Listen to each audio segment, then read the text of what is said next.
मुफ्त में मिला हुआ पैसा यदि कोई ले ले तो उसके साथ क्या होता है? क्या वह उसे अमीर बनाएगा या उसे आलसी हरामी विचारों में हीनता की ओर ले जाएगा?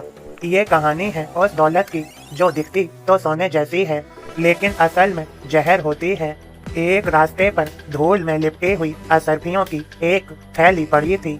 उसी रास्ते से एक संत अपने शिष्य के साथ गुजर रहे थे। संत का पैर अचानक उस थैली से टकराया। उन्होंने ध्यान से देखा, वो सोने की असरफियां थीं। संत तुरंत समझ गए। उन्होंने थैली को फिर से धूल से ढक दिया ताकि उनका शिष्य उसे देख न ले, लेकिन शिष्य की नजर पड़ ही गई। शिष्य बोला, गुरुजी, यहाँ तो कुछ पड़ा है। वो दौड़कर थैली खोलता है। अरे, ये तो असरफियां हैं। संत गंभीर स्वर में बोले, इसे छोड़ दे बेटा, ये तो जहर है। शिष्य चौंक गया। गुरुजी, सोना जहर कैसे हो सकता है? ये हमें मार कैसे डालेगा? संत शांति से बोले, इसे यहीं रहने दो। चलो उस झाड़ी के पीछे चुपचाप बैठकर देखते हैं। थोड़ी ही देर में 4 राज सैनिक घोड़ों पर सवार होकर वहां पहुंचे।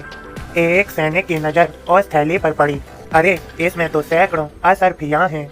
आज तो किस्मत खुल गई। चारों पेड़ के नीचे बैठ गए। एक बोला, 4 हिस्से कर लेते हैं।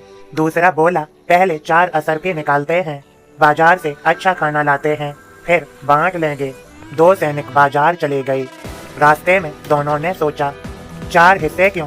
अगर खाना में जहर मिला दें तो वे दोनों मर जाएंगे और सोना हमारा।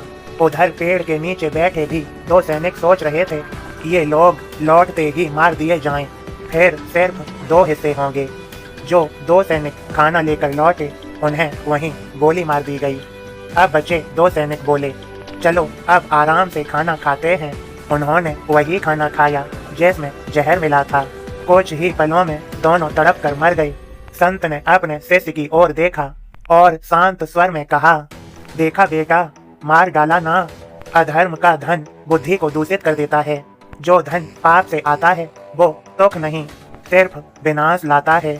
इसलिए याद रखना, हर चमकती चीज सोना नहीं होती। मेरे बच्चों, यदि तुम्हें यह पसंद आई हो तो इसे शेयर अवश्य करें। मेरा तुम्हें सभी को कृपा भरा आशीर्वाद, श्रद्धा सबूरी सदैव अपने गौर पर, प्रभु पर बनाए रखें। खूब खुश रहें। सबका मालिक एक।